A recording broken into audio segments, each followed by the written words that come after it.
함께 성경을 읽겠습니다. 마가복음 5장 35절로 42절까지 말씀.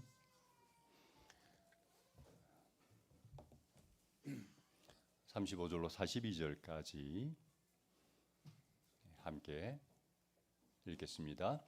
예수께서 말씀을 계속하고 계시는데 회당장의 집에서 사람들이 와서 회당장에게 말하였다. 따님이 죽었습니다. 이제 선생님을 더 괴롭혀서 무엇하겠습니까? 예수께서 이 말을 곁에서 들으시고서 회당장에게 말씀하셨다. 두려워하지 말고 믿기만 하여라. 그리고 베드로와 야고보의 동생 요한밖에는 아무도 따라오는 것을 허락하지 않으셨다. 그들이 회당장의 집에 이르렀다. 예수께서 사람들이 울며 통곡하며 떠드는 것을 보시고 들어가셔서 그들에게 말씀하셨다. 어찌하여 떠들며 울고 있느냐? 그 아이는 죽은 것이 아니라 자고 있다. 그들은 예수를 비웃었다. 그러나 예수께서는 그들을 다 내보내신 뒤에 아이의 부모와 일행을 데리고 아이가 있는 곳으로 들어가셨다. 그 아이의 손을 잡으시고 말씀하셨다. 달리다굼, 이는 번역하면 소녀야 내가 내게 말한다. 일어나가라 하는 말이다. 그러자 소녀는 곧 일어나서 걸어다녔다. 소녀의 나이는 12살이었다. 사람들은 크게 놀랐다. 아멘. 나를 살리는 단 한마디 말씀, 이란 제목으로 말씀을 전하겠습니다. 여러분 혹시 응급실을 가보신 적이 있습니까? 저는 살아오면서 지금까지 딱 2번 응급실을 가본 적이 있습니다. 저 때문에 가본 적은 없습니다. 자녀를 키울 때 자녀들에게 응급 상황이 생겨서 2번 응급실을 방문해 보았습니다. 특별히 막내가 어릴 때 좀 위급한 상황이 생겨서 대학병원 응급실로 달려간 적이 있었습니다. 그때를 생각하면 지금도 아찔할 정도로 굉장히 다급한 그런 상황이었습니다. 근데 문제는 뭐냐면 응급실에 가서 접수를 하고 기다리는데 아무리 기다려도 의사가 환자를 보러 안 오는 거예요. 속은 다 들어가죠. 그런데 안 오는 거예요. 왜 그럴까요? 응급실에 가보신 분들은 압니다. 왜요? 거기 오신 분들은 대부분 저처럼 위급한 상황 때문에 찾아온 환자들입니다. 다들 우리 환자 좀 봐달라고 아우성이에요. 그런 의사 입장에서도 누구를 먼저 봐줄 수가 없는 거예요. 그래서 어떻게 하죠? 그냥 차례대로 보는 거예요. 저도 그 상황이 이해는 되었지만 기억이 납니다. 오늘 본문에 그렇게 초조하게 기다리는 사람이 등장하죠. 누굴까요? 회당장 야이로입니다. 회당장 야이로에게는 딸이 하나 있었습니다. 근데 그 딸이 병이 들었어요. 근데 안 낫는 거예요. 아무리 유명한 의사를 찾아가 봐도 아무리 좋은 약을 먹여봐도 병세가 호전이 안 돼요. 점점 깊어져 가요. 이제는 누가 봐도 아이의 살 날이 얼마 남지 않았음이 느껴질 정도로 상태가 위중했습니다. 그런데 예수님에 대한 소문을 들었어요. 그래서 야이로는 마지막 희망을 걸고 예수님을 찾아왔고 예수님께 우리 딸 아이를 위해서 기도해 달라는 부탁을 했고 예수님도 기꺼이 그 아이에게 기도하기 위해서 그 야이로의 집을 향해서 가고 있는 중이었습니다. 그런데 가는 도중에 어떤 일이 벌어졌습니다. 어떤 일인지 아시죠? 어떤 일이 벌어졌죠? 어떤 여인이, 성경에는 혈루증 걸린 여인인데 그 여인이 예수님의 옷자락을 터치한 거예요. 그리고 그 여인 때문에 예수님의 발걸음이 멈춰버렸어요. 여러분, 지금 야이로 입장에서는 가장 중요한 게 뭐예요? 시간이에요. 시간. 딸인데 중요한 건 시간 싸움이거든요. 죽어가고 있잖아요. 그러니까 야이로 입장에서는 빨리 예수님이 집에 도착하느냐 마느냐에 여기에 아이의 목숨이 달려 있는 거예요. 시간 싸움이에요. 그런데 중간에 어떤 여인이 예수님의 옷자락을 만지게 되고 그것 때문에 예수님의 발걸음이 멈춰버린 거예요. 1분 1초가 급한데 얼마나 속이 타들어가겠습니까? 집에서 사람들이 와서 회당장에게 말하였다. 따님이 죽었습니다. 이제 선생님을 더 괴롭혀서 무엇하겠습니까? 딸이 죽었다는 연락이 왔어요. 이 소식을 들었을 때 회당장의 마음이 어땠을까요? 딸이 죽었어요. 겪어보지 않은 사람들은 모를 것 같아요.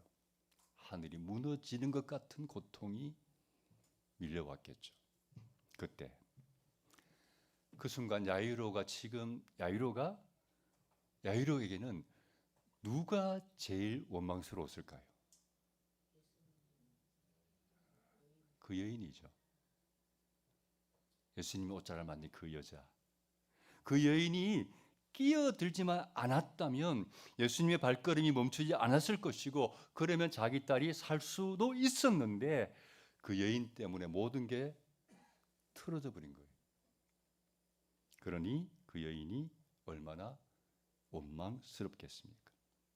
아마도 제 생각에 이 여인은 예수님에 대해서도 원망하는 마음이 조금 있었을 것이다라는 생각이 들어요. 왜요?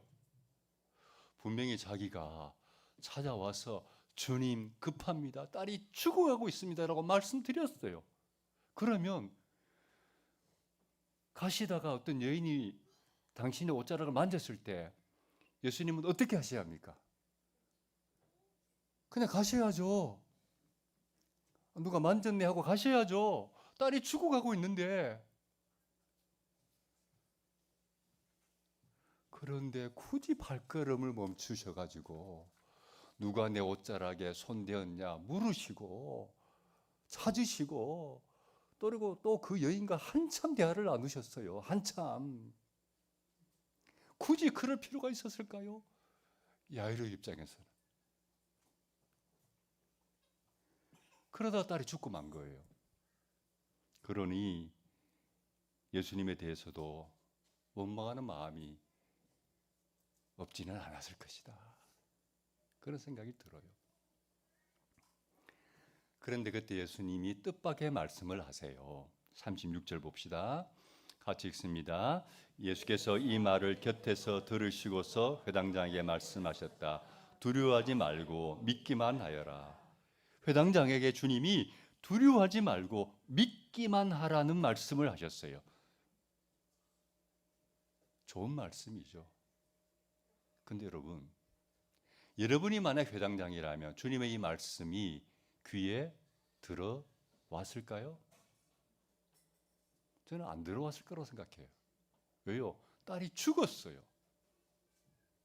방금 죽었어요. 여러분, 죽었다는 말은 무슨 의미죠? 끝났다는 겁니다. 끝난 거예요. 그런데 그 상황에서 두려워하지 마, 믿기만 해. 과연 그 말이 귀에 들어왔을까? 저는 쉽지 않았을 거라고 생각해요. 물론 훌륭하신 여러분들은 믿음이 너무 좋기 때문에 바로 마음으로 받아들였을 수도 있지만 쉬운 일이 아니라고 생각해요. 우리는 이런 상황이 되면, 절망적인 상황이 되면 주의 음성이 들리는 것이 아니라 다른 음성이 들리죠. 어떤 음성? 부정적인 음성, 절망적인 음성. 아, 이제 끝났구나. 이제는 안 되는구나. 그런 소리가 더 분명하게 귀에 들리지 주의 음성이 들리지 않아요. 어려워요. 여러분 기억하셔야 합니다. 우리가 만약 절망 속에서 주의 음성을 듣지 못한다면 결국 우리는 무너져요. 그리고 내가 무너지면 내 주변 사람들까지 같이 무너져요. 그래서 우리는 어려울수록 반드시 주님의 음성을 들어야 합니다. 힘들수록, 절망적일수록. 여러분, 그러면 우리가 무슨 음성을 들어야 할까요? 우리가 들어야 할 주의 음성은 내가 처한 이 상황에 대해서 주님이 뭐라고 말씀하시는지. 다시요. 내가 처한 이 상황에 대해서 주님이 뭐라고 말씀하시는지 그 상황에 대한 주님의 음성을 들어야 합니다. 여러분, 우리에게 일어나고 있는 일들을 주님이 모르실까요? 다 아시죠? 주님이 모르시는 게 어디 있어요? 우리의 모든 것을 다 알고 계시죠. 이 상황도 알고 계시죠. 그렇다면 왜 내게 이런 일이 일어났는지, 주님의 뜻은 어디에 있는지 그 상황에 대한 주의 음성을 들어야 하는 거죠. 우리가 절망 가운데 일어나지 못하는 이유는 그 상황에 대한 주의 음성을 듣지 못하기 때문입니다.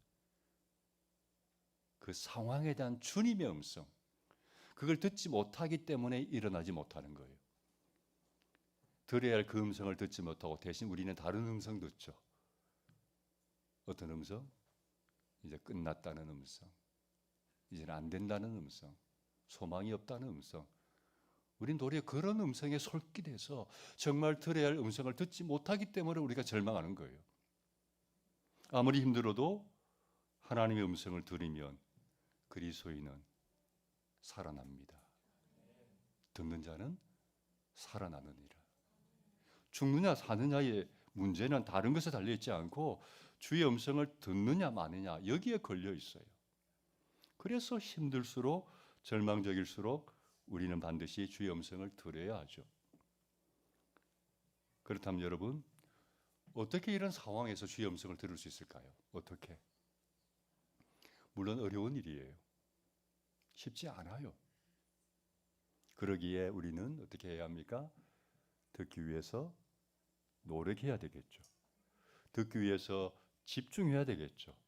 들으려고 귀를 좀 더 세워야 되겠죠. 왜냐? 하나님의 음성은 대부분 크게 들리지 않습니다. 하나님의 음성은 대부분 작게 들립니다. 조용하게 들립니다. 하나님의 음성이 아닌 다른 음성들은 크게 들려요. 근데 주의 음성은 크게 들리지 않아요. 대부분 작게 들려요. 때로는 세미하게 들려요. 속삭이듯이 조용히 나에게 말씀하시기 때문에 주의 음성을 들으려면 집중하셔야 돼요. 귀를 세우셔야 돼요. 그래야 들려요. 여러분, 하나님은 어떤 분이실까요? 한번 따라해 봅시다. 하나님은 말씀하는 하나님이시다. 아멘. 하나님은 말씀하시는 하나님이세요. 여러분, 성경을 보면 하나님은 끊임없이 사람을 찾아오십니다. 그리고 끊임없이 말씀하십니다. 말씀하는 하나님이세요. 아브라함을 찾아오셔서 말씀하셨고, 이삭과 야곱을 찾아오셔서 말씀하셨고, 모세를 찾아오셔서 말씀하셨고, 요셉에게 말씀하셨고, 다윗에게 말씀하셨고, 때로는 선지자에게 말씀하셨고, 기드온과 이런 사사들에게 말씀하셨고, 끊임없이 찾아오셔서 말씀하는 하나님이세요. 그 하나님이 지금도 우리에게 말씀하고 있는 줄로 믿습니다. 변함없이 동일하게 지금도 하나님 우리에게 말씀하고 계세요. 우리가 하나님의 음성을 듣지 못하는 이유는 하나님이 말씀하지 않기 때문에 듣지 못하는 것이 아니라 우리가 들을 준비가 안 되기 때문에, 들으려고 하지 않기 때문에 못 듣는 겁니다. 들으려고 하는 사람에게는 주의 음성이 들릴 줄로 믿습니다. 들으면 살아납니다. 들으면. 예수님이 야이로의 집에 도착하셨어요. 그리고 거기서 도착해 보니까 사람들이 울며 통곡하는 모습을 보았어요. 주님이 그들에게 이런 말씀하셨어요. 39절. 같이 읽어봅니다. 들어가셔서 그들에게 말씀하셨다. 어찌하여 떠들며 울고 있느냐. 그 아이는 죽은 것이 아니라 자고 있다. 아이가 죽은 것이 아니라 자고 있다고 말씀하셨어요. 죽은 게 아니다. 자고 있다. 이 말씀을 하셨을 때 사람들의 반응이 뭘까요? 40절 볼까요? 같이 읽습니다. 그들은 예수를 비웃었다. 그러나 예수께서는 그들을 다 내모신 뒤에 아이의 부모와 일행을 데리고 아이가 있는 곳으로 들어가셨다. 예수님의 그 말씀을 듣고는 비웃었어요. 왜죠? 예수님의 말씀이 지금의 이 상황과 전혀 어울리지 않는 너무나 비이성적인 말로, 비상식적인 말로 들렸기 때문이죠. 어쩌면 그들의 비웃음이 당연한지도 모릅니다. 왜죠? 죽었어요. 이미 죽었어요. 아무리 뛰어난 의술도, 아무리 좋은 약도 인간이 살아있을 때까지만 유효합니다. 죽으면 아무 소용이 없는 거예요. 그런데 예수님이 죽은 아이를 가리켜서 죽은 것이 아니라 자고 있다고 하시니 비웃음이 나오는 거죠. 그럼 여러분, 예수님이 죽은 아이를 가리켜서 왜 자고 있다고 하셨을까요? 다 아시죠? 왜 자고 있다고 하셨을까요? 예수님이 이제 곧 그 아이를 살릴 것이기 때문이죠. 이제 곧. 그러니 예수님의 눈에는 죽은 것으로 보이는 게 아니고 마치 잠자는 것처럼 보이는 거예요. 이제 내가 깨울 거니까 이 아이. 잠자는 아이를 깨우듯이 이 아이를 다시 살려낼 것이니까 죽은 것이 아니라 자고 있다고 표현하신 거예요. 이 말을 다르게 설명하면 이런 의미입니다. 예수님에게는 어려운 일이 아무것도 없다는 뜻이죠. 예수님에게는 어려운 일이 없다는 거예요. 그분이 병자를 치료하는 일이 어렵습니까? 그분이 물로 포도주를 만드는 것이 어렵습니까? 그분이 죽은 사람을 살리는 것이 어렵습니까? 주님에게는 어려운 일이 아닙니다. 왜요? 그분은 전능한 하나님이시기 때문에. 그분은 어려운 일이 아니죠. 그분은 죽은 나사로를 살리셨어요. 나인성의 어떤 과부의 죽은 아들을 살리셨어요. 물론 주님이 모든 사람을 살린 건 아니죠. 그러나 주님이 원하실 때는 죽은 사람을 살리셨어요. 우리가 인생을 살아가면서 때로는 마치 죽음을 맞이하는 것처럼 너무나 절망적인 상황을 만나기도 하지만 그럼에도 우리가 끝까지 신뢰해야 할 것은 뭐냐면 주님이 이 모든 상황을 얼마든지 바꾸어 놓으실 수 있는 능력이 있음을 신뢰해야 될 줄로 믿습니다. 주님은 역전시킬 수 있다. 그런 믿음을 갖기 위해서 필요한 게 뭡니까? 그 절망적인 상황에 주는 메시지가 아니라 사람들의 비웃음의 소리가 아니라 주님이 뭐라고 말씀하시는가? 주님의 음성을 들어야 되죠. 그러면 내가 살아나는 거예요. 절망을 이기는 거예요. 주의 음성을 듣는 우리 모두가 되기를 소망합니다. 주님의 세 번째 음성을 들어봅시다. 예수님은 자신을 비우는 사람들을 모두 내보내시고는 아이의 부모와 함께 아이가 있는 곳으로 들어가셨어요. 그리고 죽은 아이의 손을 잡고 이렇게 말씀합니다. 41절 같이 읽습니다. 그리고 아이의 손을 잡으시고 말씀하셨다. 달리다굼. 이는 번역하면 소녀야 내가 내게 말한다. 일어나가라 하는 말이다. 죽은 아이에게 달리다굼 하셨어요. 이 말의 의미는 소녀야 내가 내게 말한다. 일어나라는 뜻이죠. 죽은 아이를 향해서 일어나라고 말씀하셨을 때 어떤 일이 일어났나요? 42절 봅시다. 같이 읽습니다. 그러자 소녀는 곧 일어나서 걸어 다녔다. 소녀의 나이는 12살이었다. 사람들은 크게 놀랐다. 예수님의 말씀대로 죽은 아이가 살아나서 걸어 다녔어요. 인간의 가장 큰 절망인 죽음조차도 주님의 말씀 한마디에 굴복했어요. 주님의 말씀에는 이런 능력이 있는 거죠. 다시 말씀드리지만 절망 가운데 우리에게 정말 필요한 것이 뭐냐면요. 주님의 말씀이에요. 주님이 이 상황에 대해서 뭐라고 말씀하시는가? 그 말씀을 꼭 들어야 합니다.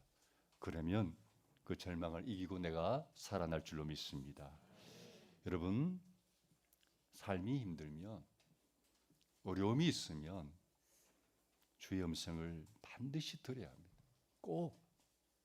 제 경험에 의하면 고난과 절망 가운데 필요한 것은 여러 말씀이 아니에요. 그 상황에 맞는 딱 한마디 말씀이 필요할 뿐이에요.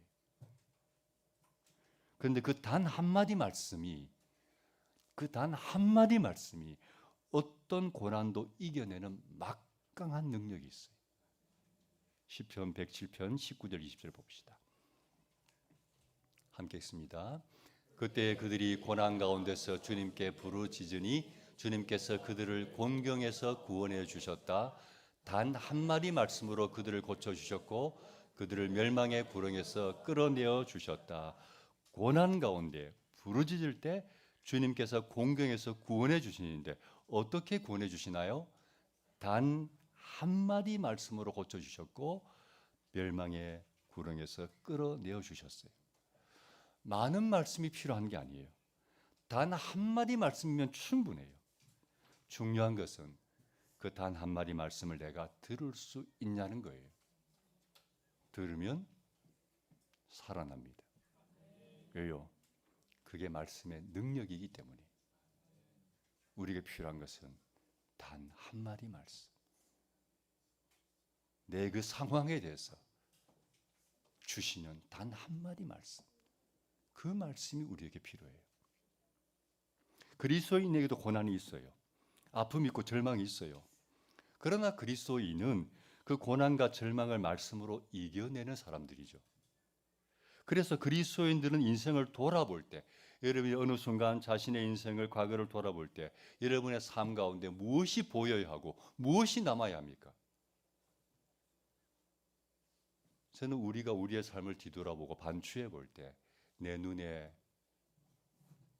지나온 삶의 여정 가운데 주님이 주셨던 말씀들이 보여야 한다고 생각합니다.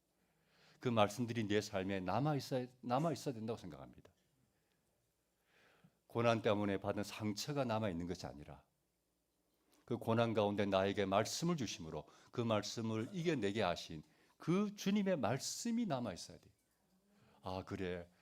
그때 내가 그 어려움을 당할 때 주님 그 말씀으로 내가 이겨내었지. 그리고 그때 그 고난 가운데 주님이 주신 그 말씀으로 또 내가 이겨내었지. 이런 말씀들이 내 삶에 남아 있어야 됩니다. 여러분, 점들을 연결하면 뭐가 되죠?